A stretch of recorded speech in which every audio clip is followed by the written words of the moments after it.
আসসালামু আলাইকুম, আশা করি আপনারা অনেক অনেক ভালো আছেন। আমিও ভালো আছি। কথা বলছি মোহাম্মদ হীরা সরকার আপনাদের সাথে। আজকে আমরা আলোচনা করব আইএলটিএস নিয়ে, রাইট? তো চলুন, আমরা সবাই জানি যে আইএলটিএস পরীক্ষা এখন সবার মাঝে খুবই জনপ্রিয়। কেন জনপ্রিয়, কেন আইএলটিএস দিব, এবং এই আইএলটিএস এর প্রাথমিক ধারণা পাওয়ার জন্য আশা করি এই ভিডিও আপনাকে অনেক অনেক বেশি হেল্প করবে। চলুন আর বেশি ইন্ট্রো না দিয়ে আমরা চলে যাই মূল আলোচনায়। Very fine. So what is IELTS? IELTS কি দেখতে পাচ্ছি কি, যদি আমরা ফুল ফর্ম বলি, আইএলটিএস এর ফুল ফর্ম হচ্ছে international English language testing system, right? IELTS. I for international, E for English, L for language, T for testing, and S for system, right? So full meaning হচ্ছে কি, IELTS এর International English Language Testing System. এখন এই IELTS আপনাকে কি কি module, কি কি বিষয় আপনাকে চেক করবে যে you are perfect, right? Listening, reading, writing and speaking, এই চারটা বিষয়। Okay, so listening, reading, writing, speaking, এই চারটা মডিউলে আসলে এক্সামটা হয়।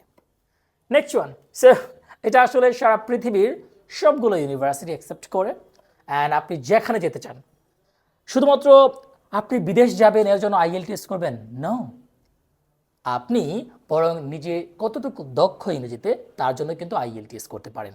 এছাড়া আপনি ধরুন করে কোম্পানিতে নিজের সিভি ড্রপ করবেন, সেখানেও কিন্তু আপনার এই ভাষাগত দক্ষতা থাকলে সবার থেকে একটু বেশি পাত্তা পাবেন, right? Very fine.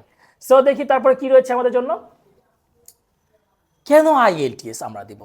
Y take IELTS? So to study abroad, ধরুন কেউ ইউকে যেতে চায়, ইউএসএ যেতে চায়, কানাডা যেতে চায়, অস্ট্রেলিয়া অথবা ইউরোপে আপনি ব্যাচেলর প্রোগ্রাম, মাস্টার্স প্রোগ্রাম অথবা পিএইচডি প্রোগ্রামে যেতে যাচ্ছেন, তাহলে কিন্তু আপনার আইএলটিএস দিতে হবে। এছাড়াও কিন্তু মাইগ্রেন্টের জন্য কোনো জবের জন্য কিন্তু আপনার আইএলটিএস দিতে হতে পারে, সেটাকে বলা হয় জিটি, জেনারেল ট্রেনিং। আমরা একটু পরে ওটা নিয়েও আলোচনা করব।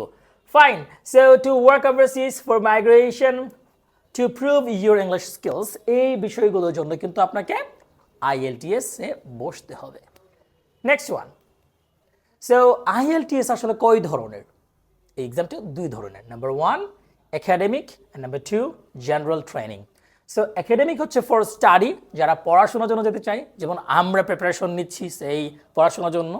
অ্যান্ড ধরুন আপনি কাজের জন্য বাইরে কোনো দেশে যাবেন, then for work or migration.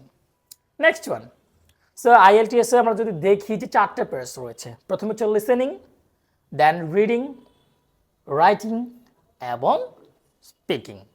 চারটা মডিউলে আসলে পরীক্ষাটা হয়। কি কি? Listening, reading, writing and speaking. Fine. So এখন যদি আমরা চিন্তা করি যে লিসেনিং এর ওভারভিউটা কি আছে, তো লিসেনিং এ চারটা সেকশনস থাকে। ওকে, চারটা সেকশনস থাকে।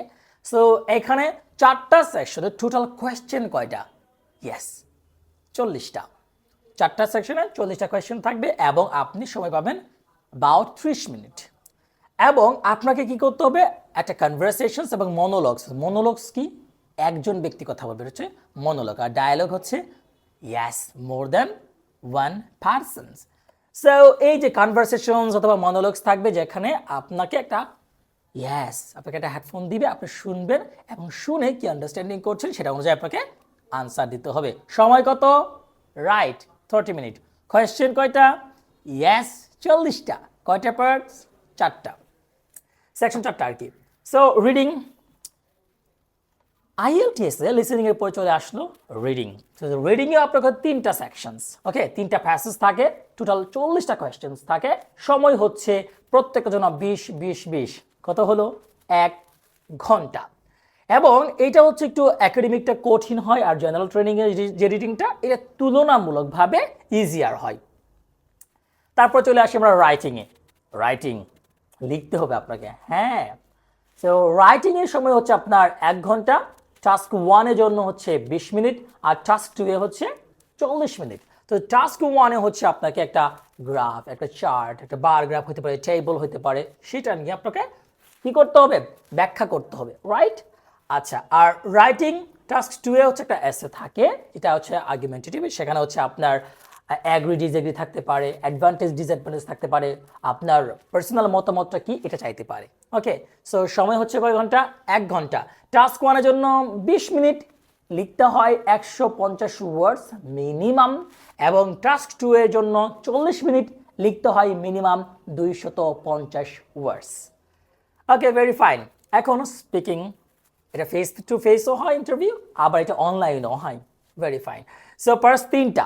একটা হচ্ছে পার্টস 1-এ আপনার পার্সোনাল কোয়েশ্চেন নিয়ে কথাবার্তা বলবে, আপনার নাম কি, আপনি কি করেন, কোন জায়গায় থাকেন, আপনার হোম টাউন কি, প্রিয় খাবার কি, লাইকস ডিসলাইকস এগুলো। তারপর থাকে cue card question. So cue কার্ডে কী করে, আপনাকে সুন্দর একটা টপিক দিয়ে দেয়, সেই টপিকের উপর আপনাকে একটা 3 থেকে 4 মিনিট কথা বলতে হয়। তারপরে থাকে ডিসকাশনস টপিক। সো নিয়ারলি 14 থেকে 15 মিনিট এই সেকশনটা থাকে। এটা কি? স্পিকিং। মনে রাখবেন আইএলটিএস এর স্পিকিং পরীক্ষাটা একেবারে আলাদা দিনে হয়, অর্থাৎ ওই 3টা মডিউল এবং এই একটা ডিফারেন্ট দিতে হয়। সেই ধরুন আপনি আজকে স্পিকিং দিচ্ছেন, তাহলে আরেকদিন লিসেনিং, রিডিং, রাইটিং দিতে হবে। Very fine. সো আপনি যদি ভালো স্কোর পেতে চান, লাইক আইএলটিএস স্কোর সিস্টেমটা কি 0 থেকে 9 পর্যন্ত, তো আপনি অনেক ভালো এক্সপার্ট হলে অবশ্যই আপনি 9 পাবেন, আর একটু তারপরে 8.5, 8, 7.5, 7 এভাবে মার্কিং ক্রাইটেরিয়াটা থাকে। কি কি স্কিলস প্রয়োজন হয়? ফার্স্ট অফ অল বলবো অবশ্যই আপনার লেক্সিক্যাল রিসোর্স লাগবে, অর্থাৎ ওয়াইড রেঞ্জ অফ ভোকাবুলারি আপনার জানতে হয়, প্যারাফ্রেজিং এর সম্পর্কে জানতে হয়, খুব ভালো করে কোয়েশ্চেন্সগুলো আপনি জানবেন। দেন হচ্ছে আপনার ক্লিয়ার গ্রামার একটা আইডিয়া থাকবে। Then good pronunciation and time management. Time management means life management, and life management means time management. Okay, these are the things. এবং সবাইকে অসংখ্য ধন্যবাদ জানাচ্ছি। আশা করি আইএলটিএস ব্যাপারে অনেক যে কোয়েশ্চেন থাকে, এই কোয়েশ্চেন কিন্তু আমি আপনাদের এই ছোট্ট আলোচনায় দিয়ে ফেলেছি, এবং প্রিপারেশনগুলো হয় আসলে ক্যামব্রিজ কর্তৃক প্রকাশিত এই বইগুলো থেকে। ওকে, সো টোটাল হচ্ছে এই বইটা সিরিজ আছে 1 থেকে শুরু করে 19, অর্থাৎ লেটেস্ট যে বইটা, আমি যে বইটা ধরে আছি এটা 13। ওকে, তো অর্থাৎ 13তম বই, এরকম 19 পর্যন্ত আছে। সো আপনি যদি একেবারে 0 লেভেল থেকে আইএলটিএস প্রিপারেশন শুরু করেন, আপনি যদি ভালো গাইড এবং মেন্টরকে খুঁজে বের করেন, ভালো একটা এনভায়রনমেন্ট আপনার প্রয়োজন, অবশ্যই আপনার প্র্যাকটিস পার্টনার প্রয়োজন। সবার জন্য অনেক অনেক শুভকামনা জানিয়ে শেষ করছি। সবাই ভালো থাকবেন, সুস্থ থাকবেন। আসসালামু আলাইকুম ওয়া রাহমাতুল্লাহ।